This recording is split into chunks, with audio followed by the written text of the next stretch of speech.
નમસ્કાર વિદ્યાર્થી મિત્રો, હું રાજ વ્યાસ આપ સૌની YouTube channel only science nothing else માં સ્વાગત કરું છું। તો વિદ્યાર્થી મિત્રો, આ વિડિયોની અંદર આપણે ચેપ્ટર નંબર 9 પ્રકાશ પરાવર્તન અને વક્રીભવનના ઉદાહરણના દાખલાઓનું સોલ્યુશન જોવા જઈ રહ્યા છીએ। તો હું આશા રાખું છું કે આ વિડિયો આપ સૌને બોર્ડની પરીક્ષામાં ઉપયોગી થાય। વિડિયોને વિદ્યાર્થી મિત્રો સ્કીપ કર્યા વગર પૂરો જોવાનો આગ્રહ રાખશો તો દાખલાની રકમની અંદર એ શું કહેવા માંગે છે અને ગણતરી કઈ રીતે કરવી એ તમને ખ્યાલ આવશે। રકમ વિદ્યાર્થી મિત્રો હું બોર્ડ ઉપર લખી શકું એમ નથી, માટે હું જોઈને રકમ વાંચું છું। દરેક જણા જ્યારે આ વિડિયો જોતા હોય ત્યારે ટેક્સ્ટબુકની અંદર રકમ જોઈને સમજવાનો પ્રયત્ન કરે। તો આપણે સૌથી પહેલા શરૂ કરીએ ઉદાહરણ નંબર 1, જેની અંદર કીધું છે ભાઈ, કોઈ વાહનમાં પાછળના દ્રશ્યો જોવા માટે ઉપયોગમાં લેવાયેલ બહિર્ગોળ અરીસાની વક્રતા ત્રિજ્યા 3 મીટર છે। બાળકો રકમમાં તમને કહી દીધું છે કે બહિર્ગોળ અરીસો હોય તો એની વક્રતા ત્રિજ્યા હંમેશા પ્લસ આવે, એટલે r ની કિંમત ધન લેવી। ત્યારબાદ એક બસ અરીસાથી 5 મીટર અંતરે આવેલ હોય। બસ બાળકો વસ્તુ થશે તો વસ્તુ અંતર તમારું થશે -5 મીટર। વસ્તુ અંતર કોઈ પણ અરીસો હોય, અંતર્ગોળ અરીસો હોય, બહિર્ગોળ અરીસો હોય કે અંતર્ગોળ લેન્સ હોય કે બહિર્ગોળ લેન્સ હોય, વસ્તુ અંતર હંમેશા ઋણ જ આવે, એને ક્યારે પણ પ્લસ લેવું નહીં। હવે આપણને ભાઈ એ લોકોએ શું પૂછ્યું છે કે તો આ અરીસા વડે રચાતા પ્રતિબિંબનું સ્થાન, પ્રકાર અને પરિમાણ એટલે કે એનું કદ નક્કી કરો। તો વિદ્યાર્થી મિત્રો, સૌથી પહેલા આપણે આ દાખલાની અંદર કેન્દ્ર લંબાઈ સ્મોલ f શોધવી પડે। કેન્દ્ર લંબાઈ બાળકો હંમેશા વક્રતા ત્રિજ્યા હોય એના કરતા અડધી હોય, એટલે r/2। r આપી દીધા છે તમને 3.0, તો ભાગ્યા 2 કરશો તો જવાબ થશે +1.5 મીટર। કેન્દ્ર લંબાઈ પણ ભાઈ બહિર્ગોળ અરીસાની પ્લસ જ આવે, વક્રતા ત્રિજ્યા પ્લસ હોય તો કેન્દ્ર લંબાઈ હંમેશા પ્લસ જ રહે। હવે આપણે અહીંયા દાખલાની અંદર અરીસાના સૂત્રનો ઉપયોગ કરતા, એટલે કે અરીસાના સૂત્ર મુજબ 1/u + 1/v = 1/f। અહીંયા આપણે પ્રતિબિંબ અંતર શોધવાનું હોવાથી એના કરતા બનાવીએ તો આ જે u વાળું સ્ટેપ છે બરાબરની સામે જાય તો 1/f - 1/u। હવે આપણે આની અંદર કિંમતો મૂકીએ તો 1/v = f ની કિંમત થશે બાળકો 1.5, તો 1/1.5। સૂત્રના માઈનસ કૌંસની અંદર u તમારો હંમેશા માઈનસ જ હોય તો એની કિંમત થશે -1/5। હવે આ માઈનસ માઈનસ થઈ જશે બાળકો પ્લસ, તો 1/1.5 પ્લસ 1/5। હવે વિદ્યાર્થી મિત્રો, આનું આપણે સાદું રૂપ આપીએ તો લસા લેતા જે વિદ્યાર્થીને આવડતો હોય એ લસા લઈને પણ દાખલો ગણી શકે છે। લસા લેતા ના આવડતો હોય તો તમે ચોકડી ગુણાકાર કરીને પણ દાખલો ગણી શકો છો। તો અહીંયા આપણે જોઈએ તો 1/v = 5 એકા 5 પ્લસ 1.5 ગુણ્યા 1 એટલે 1.5 છેદમાં 1.5 ગુણ્યા 5 એટલે બાળકો 15 × 5 = 75 અને પોઈન્ટ મૂકો તો જવાબ આવશે 7.5। 1/v = 5 અને 1.5 નો સરવાળો એટલે થાય 6.5 છેદમાં 7.5। હવે બંને સંખ્યાને તમે જોઈ શકો છો 5 વડે ભાગી શકાય। 65 ને 5 વડે ભાગો તો જવાબ આવશે 13 અને 75 ને 5 વડે ભાગો તો જવાબ આવશે 15। પોઈન્ટ ઉડી જવાના। તો અહીંયા તમારો 1/v આવ્યો 13/15। આપણે બાળકો 1/v નથી શોધવાના, આપણે શોધવાના છે v। તો આને વ્યસ્ત કરો તો આ પણ વ્યસ્ત થઈ જાય, તો 15 ઉપર જતા રહે અને 13 નીચે આવતા રહે। તો હવે આપણે જોઈએ 15 ભાગ્યા 13, 13 એકા 13 વધ્યા 2 ભાગ ના ચાલે તો અહીંયા પોઈન્ટ, અહીંયા 0, 13 એકા 13 વધ્યા 7 0, 13 × 5 = 65। બસ આટલે અટકી જાઓ તો જવાબ આવશે v = 1.15 મીટર। તો બાળકો, વસ્તુનું પ્રતિબિંબ બહિર્ગોળ અરીસાથી 1.15 મીટર અંતરે મળે છે। હવે આપણને ભાઈ શું પૂછ્યું છે? પ્રતિબિંબનું પરિમાણ। અને એનો પ્રકાર. તો પરિમાણ શોધવા માટે વિદ્યાર્થી મિત્રો આપણે સૌથી પહેલા મોટવણીના સૂત્રનો ઉપયોગ કરવો પડે. તો મોટવણી m બરાબર થશે h' upon h. પણ રકમમાં ક્યાંય તમને જો ઊંચાઈ નહીં આપી વસ્તુની, બસ છે ભાઈ, બસની ઊંચાઈ આપી જ નહીં, તો અહીંયા આપણે સૂત્ર વાપરીશું -v upon u. હવે ભાઈ હું અહીંયા કિંમત મૂકું તો m બરાબર સૂત્રના માઇનસ, v મારા આયા છે 1.15 છેદમાં u તમારા કેટલા છે બાળકો? તો -5. અહીંયા માઇનસ ભૂલવા નહીં, નહીતર આખો દાખલો ગણતરી ખોટી તો જવાબ પણ મોટવણીનો ખોટો આવશે. હવે અહીંયા આપણે ભાઈ 1.15 ભાગ્યા 5, માઇનસ માઇનસ ઉડી જશે. 1.15 ના હું આ રીતે લખું 115, તો છેદમાં આવે 100 ગુણ્યા 5, 5 દુ 10 વધ્યા 1 15, તો 5 તરી 15, તો મોટવણી મારી આવશે 0.23. ભાઈ મોટવણીનું મૂલ્ય જ્યારે પણ 1 કરતા નાનું આવે ત્યારે પ્રતિબિંબ વસ્તુ કરતા નાનું જ હોય. અને રકમ વાંચીને બેટા સામાન્ય બુદ્ધિથી ખબર પડી જવી જોઈએ કે વાહનના સાઈડ ગ્લાસમાં આપણે બસનું પ્રતિબિંબ જોવાનું હોય અને બસ જો આપણને પ્લેન જેવડી દેખાય તો પછી એનો કોઈ મતલબ જ નહીં રહેતો. એટલે હંમેશા ભાઈ તમારી મોટવણી 1 કરતા કેવી આવશે? નાની. હવે આપણે અહીંયા પ્રતિબિંબનો પ્રકાર લખીએ તો પ્રતિબિંબનો પ્રકાર બહિર્ગોળ અરીસો હોય એટલે હંમેશા આભાસી અને ચત્તુ જ દેખાય. બસ આપણને સાઈડ ગ્લાસમાં ઊંધી થયેલી દેખાશે નહીં. તો આ જવાબ તો તમે તમારી સામાન્ય બુદ્ધિનો ઉપયોગ કરીને પણ આપી શકો છો. તો વિદ્યાર્થી મિત્રો આ થઈ ગયું આપણું ઉદાહરણ નંબર 1. હવે આગળ ઉદાહરણ નંબર 2 માં આપણે જોઈએ તો એની અંદર ભાઈ રકમમાં લખ્યું છે 4 સેન્ટીમીટર ઊંચાઈની વસ્તુ 15 સેન્ટીમીટર કેન્દ્ર લંબાઈ ધરાવતા એક અંતર્ગોળ અરીસાથી 25 સેન્ટીમીટરના અંતરે રાખેલી છે. બાળકો રકમ વાંચો એમ પુરવણીની અંદર તમારે એનો ડેટા લખતા જવું. તો અહીંયા આપણને ઉદાહરણ નંબર 2 ની અંદર સૌથી પહેલા તો અંતર્ગોળ અરીસો આપેલો છે અને અંતર્ગોળ અરીસાની અંદર એ લોકોએ આપણને સૌથી પહેલા વસ્તુની ઊંચાઈ એટલે કે h આપી દીધા છે 4 સેન્ટીમીટર. વસ્તુની ઊંચાઈ વિદ્યાર્થી મિત્રો હંમેશા પ્લસ જ હોય. કોઈ દિવસ વસ્તુને ઊંધી મૂકવામાં ના આવે અને હંમેશા કેવી મૂકવામાં આવે? સીધી. ત્યાર પછી આપણને અંતર્ગોળ અરીસાની કેન્દ્ર લંબાઈ એટલે કે સ્મોલ f આપેલા છે જે માઇનસ આવે 15 સેન્ટીમીટર.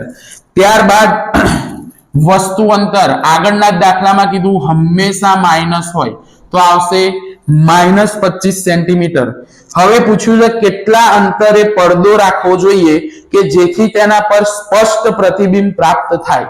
તો વિદ્યાર્થી મિત્રો પડદો કેટલા અંતરે રાખો અને પ્રતિબિંબ મળે એટલે તમને પ્રતિબિંબ અંતર પૂછ્યું છે. બીજું અંદર પૂછ્યું છે પ્રતિબિંબનો પ્રકાર અને તેની ઊંચાઈ. પ્રતિબિંબની ઊંચાઈ એટલે બાળકો અહીંયા આપણે h' પણ શોધવાનું થશે. ચલો હવે આગળ વધીએ તો સૌથી પહેલા અરીસાના સૂત્ર મુજબ બાળકો અરીસાનું સૂત્ર શું થાય? તો 1/u + 1/v = 1/f. આની અંદર ભાઈ આપણે 1/v શોધવાનો તો v તો એને કરતા બનાવો તો u સામે જાય તો 1/f - 1/u. હવે કિંમત મૂકીએ તો f ની કિંમત આવશે માઇનસ, તો -1/15 સૂત્રના માઇનસ -1/25. માઇનસ માઇનસ થઈ જાય બાળકો પ્લસ, તો -1/15 + 1/25.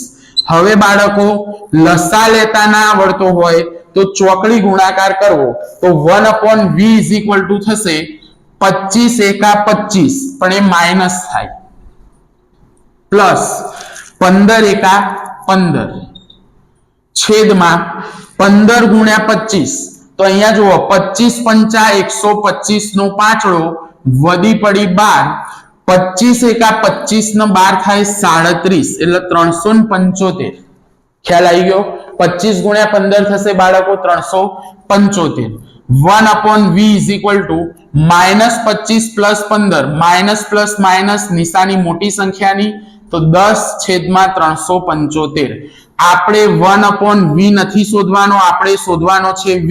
તો અહીંયા વ્યસ્ત કરો તો અહીંયા વ્યસ્ત થાય તો 375 છેદમાં -10 તો v આવશે -37.5 સેન્ટીમીટર. તો આ ભાઈ તમારું આવી ગયું પ્રતિબિંબ અંતર. હવે આપણે પ્રતિબિંબની ઊંચાઈ શોધવા માટે મોટવણીનું સૂત્ર વાપરીએ તો m = h'/h. હવે બાળકો m બરાબર આપણે લખીએ છીએ -v/u. તો આ બંનેનો ઉપયોગ કરીને આપણે h શોધીશું. તો અહીંયા તમે h ના સૂત્રનું કરતા બનાવો તો u સામે આવે તો h' ગુણ્યા u, v સામે જાય તો છેદમાં -v. હવે આપણે ભાઈ કિંમતો મૂકીએ તો h બરાબર h' તમારા સોરી અહીંયા આપણે h શોધવાના છો. તો અહીંયા આપણે ભાઈ પ્રતિબિંબની ઊંચાઈ એટલે h' શોધવાના છે. તો એના કરતા બનાવીએ તો h સામે જાય તો -v ગુણ્યા h છેદમાં u. હવે ભાઈ h' બરાબર કિંમત મૂકીએ તો -v તમારા કેટલા આયા -37.5 ગુણ્યા h તમને આપી દીધા છે ભાઈ 4 સેન્ટીમીટર છેદમાં u તમારા છે -25 સેન્ટીમીટર. ભાઈ જુઓ આ માઈનસ અને આ માઈનસ કેન્સલ થશે તો h' બરાબર -37.5 ગુણ્યા 4 છેદમાં 25. હવે ભાઈ 37.5 પોઈન્ટ વાળો ગુણાકાર ભાગાકાર ના કરવો હોય તો પોઈન્ટ દૂર કરીએ તો અહીંયા થાય -375 ગુણ્યા 4 છેદમાં 10 ગુણ્યા 25. હવે બાળકો અહીંયા જુઓ 25 એકા 25 12 વધે 125 થાય 25 × 5 125 15 ચોક 60 એટલે -60 છેદમાં 10 0 0 કેન્સલ થઈ જાય તો h' બરાબર તમારા આવશે -6 સેન્ટીમીટર. વિદ્યાર્થી મિત્રો પ્રતિબિંબની ઊંચાઈ માઈનસમાં ઊંચાઈ કોઈ દિવસ માઈનસમાં ના હોય પણ આ માઈનસ નિશાની દર્શાવે છે કે તમારું પ્રતિબિંબ વાસ્તવિક અને ઉલટું હોય. કેવું હોય બાળકો પ્રતિબિંબ? વાસ્તવિક અને ઉલટું. તો આ થઈ ગયું આપણું ઉદાહરણ નંબર 2. હવે બાળકો ઉદાહરણ નંબર 3 જોઈએ તો એની અંદર લેન્સના ભાઈ તમને 2 દાખલા આપેલા છે. તો શરૂઆત કરીએ ભાઈ ઉદાહરણ નંબર 3 ની રકમમાં. તો દરેક વિદ્યાર્થી મિત્રો ઉદાહરણ નંબર 3 માં ધ્યાન આપે. એની રકમ આ પ્રમાણે છે. એક અંતર્ગોળ લેન્સની કેન્દ્ર લંબાઈ 15 સેન્ટીમીટર છે. વસ્તુને લેન્સથી કેટલા અંતરે રાખવી જોઈએ કે જેથી તેનું પ્રતિબિંબ લેન્સથી 10 સેન્ટીમીટર દૂર મળે. હવે ભાઈ જુઓ અહીંયા સૌથી પહેલા તમને અંતર્ગોળ લેન્સ આપેલો છે ને એની કેન્દ્ર લંબાઈ આપેલી છે કેટલી? 15 સેન્ટીમીટર. ભાઈ અંતર્ગોળ લેન્સની કેન્દ્ર લંબાઈ માઈનસ હોય એટલે -15 સેન્ટીમીટર. એના પછી તમને કીધું છે કે વસ્તુને લેન્સથી કેટલા અંતરે રાખવી જોઈએ. એટલે અહીંયા બાળકો તમને વસ્તુ અંતર શોધવાનું છે અને પ્રતિબિંબ અંતર તમને આપેલું છે કે પ્રતિબિંબ 10 સેન્ટીમીટર દૂર મળે. અંતર્ગોળ અરીસા માટે પ્રતિબિંબ પણ માઈનસ જ આવે. ખ્યાલ આવી ગયો વિદ્યાર્થી મિત્રો? તો હવે અહીંયા આપણે સૌથી પહેલા લેન્સના સૂત્રનો ઉપયોગ કરીએ. તો લેન્સના સૂત્ર મુજબ 1/v - 1/u = 1/f. હવે જે શોધવાનું હોય એના કરતા બનાવો તો આપણે u શોધવાનો છે તો એને બરાબર ની આમ લઈ જાઓ તો એ પ્લસ થાય, f ના આમ લાવો તો એ માઈનસ થાય તો બરાબર 1/u. હવે કિંમત મૂકીએ તો 1/u બરાબર ચલો બાળકો v કેટલા આપ્યા છે 10 પણ કેવા માઈનસ તો -1/10 સૂત્રના માઈનસ f -15 તો એના કૌંસમાં લખીશું -1/15 -1/10 માઈનસ માઈનસ પ્લસ 1/15 ચોકડી ગુણાકાર કરીએ તો 15 એકા 15 10 એકા 10 15 ગુણ્યા 10 થાય 150. આ આયા તમારા 1/u. હવે સાદું રૂપ આપો તો 1/u = -15 + 10 તો -5 છેદમાં આવશે 150. u ને સીધા કરીએ એટલે કે વ્યસ્ત કરીએ તો 150 ભાગ્યા -5 તો જવાબ આવશે તમારો -30. તો વસ્તુને તમારે -30 સેન્ટીમીટર. સર વસ્તુને -30 સેન્ટીમીટર એટલે બાળકો વસ્તુ અંતર હંમેશા માઇનસ જ હોય, એટલે તમારો જે અંતર્ગોળ લેન્સ હોય એના ઓપ્ટિકલ સેન્ટરની ડાબી બાજુ અહીંયા જ વસ્તુ આવે. ખ્યાલ આવી ગયો? તો અહીંયા તમારું વસ્તુ અંતર આવશે -30. હવે આપણને ભાઈ રકમમાં બીજું કઈ પૂછ્યું છે? તો હા, લેન્સ દ્વારા મળતી મોટવણી પણ શોધો. તો મોટવણીનું સૂત્ર અહીંયા થશે m = v/u. વિદ્યાર્થી મિત્રો, લેન્સની મોટવણીમાં આગળ માઇનસ આવતું નથી. ચલો હવે આપણે જોઈએ તો v ની કિંમત આપણને રકમમાં આપી દીધી છે -10, u આપણા આયા -30. તો માઇનસ માઇનસ ઉડી ગયા, 0 0 ઉડી ગયા. હવે ભાઈ 1/3 એટલે 1/3 ભાગ, ભાગાકાર કરવાનો જ ના હોય, પણ કેટલાક વાલા વિદ્યાર્થી મિત્રો માટે આપણે અહીંયા ભાગાકાર કરીએ તો ભાગ ચાલશે નહીં, એટલે અહીંયા આવશે પોઈન્ટ. 0 પોઈન્ટ, અહીંયા 0 3 તરી 9 વધ્યા 1 10 3 તરી 9. હવે આ ભવ્ય કાર્યક્રમ ભાઈ આગળ ચાલુ જ રહે. તો જવાબ થાય 0.33. તો અહીંયા તમારી મોટવણી આવશે બાળકો +0.33. ખ્યાલ આવી ગયો? જ્યારે પણ મોટવણી 1 કરતા નાની હોય ત્યારે પ્રતિબિંબ વસ્તુ કરતા હંમેશા નાનું જ હોય. ચલો વિદ્યાર્થી મિત્રો, આગળ છેલ્લું ઉદાહરણ નંબર 4. ઉદાહરણ 4 ની રકમમાં તમને ભાઈ આપ્યું છે કે 2 સેન્ટીમીટર ઊંચાઈની એક વસ્તુને 2 સેન્ટીમીટરની ઊંચાઈ, ભાઈ રકમ વાંચતા જવી અને ડેટા લખતા જવું. તો અહીંયા તમને જો વસ્તુની ઊંચાઈ આપી દીધી છે. કેટલી આપી છે? 2 સેન્ટીમીટર.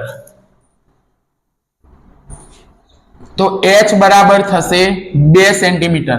વિદ્યાર્થીઓ, વસ્તુ હંમેશા સીધી જ મૂકેલી હોય માટે એને ક્યારે પણ માઇનસ લેવું નહીં.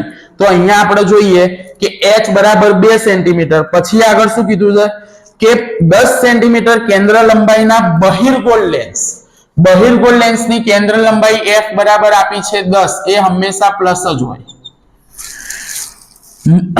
મુખ્ય અક્ષ પર અક્ષને લંબ રહે તે રીતે મૂકેલી છે. તો લેન્સથી વસ્તુનું અંતર 15 સેન્ટીમીટર છે. વસ્તુ અંતર ભાઈ u તમને આપી દીધું છે -15 સેન્ટીમીટર. સર માઇનસ કેમ લેવાના? 10 થી 15 વખત મેં કીધું કે ભાઈ વસ્તુ અંતર હંમેશા માઇનસ જ આવે. ક્લિયર? તો ચલો વિદ્યાર્થી મિત્રો, એકવાર હું રકમ પહેલેથી વાંચું છું. આની અંદર થોડી તોડફોડ થઈ ગઈ છે કે 2 સેન્ટીમીટર ઊંચાઈની એક વસ્તુને 10 સેન્ટીમીટર કેન્દ્ર લંબાઈ વાળા બહિર્ગોળ લેન્સની મુખ્ય અક્ષ પર અક્ષને લંબ રહે તે રીતે મૂકેલી છે. લેન્સથી વસ્તુનું અંતર 15 સેન્ટીમીટર છે. તો પ્રતિબિંબનો પ્રકાર, પ્રતિબિંબનું સ્થાન એટલે પ્રતિબિંબ અંતર અને તેનું પરિમાણ એટલે કે એનું કદ શોધો અને તેની મોટવણી પણ શોધો. તો હવે આપણે અહીંયા ભાઈ મોટવણી એટલે m પણ શોધવાનો થશે. ખ્યાલ આવી ગયો વિદ્યાર્થી મિત્રો? અને જોડે જોડે એની ઊંચાઈ પણ શોધવાની થશે. તો શરૂ કરીએ લેન્સના સૂત્ર મુજબ. તો લેન્સના સૂત્ર મુજબ ભાઈ લેન્સનું સૂત્ર થાય 1/v - 1/u = 1/f. હવે આપણે અહીંયા શું શોધવાનું છે ભાઈ? પ્રતિબિંબનું સ્થાન એટલે કે પ્રતિબિંબ અંતર. તો v ના કરતા બનાવો તો u સામે જાય તો એ માઇનસ થતો પ્લસ થઈ જાય. કિંમત મૂકીએ તો f ની કિંમત 1/10. ભાઈ પ્લસ જ છે, સૂત્રના પ્લસ. u માઇનસ એટલે કૌંસની અંદર -1/15. પ્લસ માઇનસ માઇનસ, તો અહીંયા હવે થઈ જશે માઇનસ. હવે વિદ્યાર્થી મિત્રો, ચોકડી ગુણાકાર કરીએ તો 1/v = 15 એકા 15 -10 એકા 10 છેદમાં 15 ગુણ્યા 10 150. હવે સાદું રૂપ આપીએ તો 15 માંથી 10 જાય તો 5 છેદમાં 150. 5 તરી 15 અને 0. તો 1/v આયા 1/30. આપણે ભાઈ 1/v નથી શોધવાના, v શોધવાના છે. તો એનો વ્યસ્ત કરો તો સામે પણ વ્યસ્ત થાય. તો પ્રતિબિંબ અંતર આવે 30 સેન્ટીમીટર. હવે બાળકો મોટવણીનું સૂત્ર લઈએ તો m = v/u = h'/h. હવે આની અંદર આપણને જુઓ h આપી દીધા છે રકમની અંદર, તો આપણે h ડેશ ને સૂત્રનો કરતા બનાવીએ તો h dash is equal to h સામે જતા રહે તો v ગુણ્યા h છેદમાં u. v ભાઈ તમારા કેટલા આયા 30, h કેટલા આયા 2 રકમમાં આપેલા જ છે. હવે u કેટલા લેવાના તો -15, 15 દુ 30, 2 દુ 4 પણ કેવા -4. તો તમારા પ્રતિબિંબની ઊંચાઈ આવી માઇનસ, જે દર્શાવે છે કે પ્રતિબિંબ તમારું વાસ્તવિક અને ઉલટું હોય. કેવું હોય બાળકો? વાસ્તવિક અને ઉલટું. હવે આપણે હજુ મોટવણી શોધવાની છે, તો મોટવણી માટે m બરાબર h dash upon h. h dash તમારા આયા 4 છેદમાં અહીંયા તમે મૂકી દો h 2, તો મોટવણી તમારી આવશે 2. હવે વિદ્યાર્થી મિત્રો ઘણા વિદ્યાર્થી આમાં કન્ફ્યુઝ હોય છે કે સર અહીંયા h ડેશ માઇનસ છે તો અહીંયા માઇનસ નહીં લેવાના. ભાઈ એ માઇનસ નિશાની શું સૂચવે છે? તો માઇનસ નિશાની પ્રતિબિંબનો પ્રકાર સૂચવે છે કે વાસ્તવિક અને ઉલટું. અહીંયા તમે મોટવણીનું મૂલ્ય પ્લસ લો તો પણ ચાલે, અને જો અહીંયા તમે માઇનસ કિંમત મૂકો તો 2 દુ 4 થઈ જાય અને જવાબ આવે માઇનસ. પણ અહીંયા આ જે માઇનસ નિશાની છે એ પણ એના પ્રકાર સાથે જ જોડાયેલી છે. ખ્યાલ આવી ગયો વિદ્યાર્થી મિત્રો? તો અહીંયા હવે આપણે 4 દાખલા જોયા. તો આ વિડિયો લેક્ચરને આપણે અહીંયા જ પૂરો કરીએ છીએ. આશા રાખીશ કે 4 ઉદાહરણની ગણતરીમાં તમને ખ્યાલ આવ્યો હશે, અને જો બોર્ડની પરીક્ષામાં તમને આ દાખલામાંથી કોઈ પણ દાખલો પૂછાય તો તમે ગણી શકો એવા હેતુથી વિદ્યાર્થીઓ આપણે આ વિડિયો બનાવ્યો છે. તો આશા રાખું છું કે આ વિડિયો લેક્ચર તમને ઉપયોગી થાય. હવે આપણે આગળ મળીશું માનવ આંખ અને રંગબેરંગી દુનિયાના ચેપ્ટરમાં. ચલો વિદ્યાર્થી મિત્રો, રજા લઉં. જય હિન્દ, જય ભારત.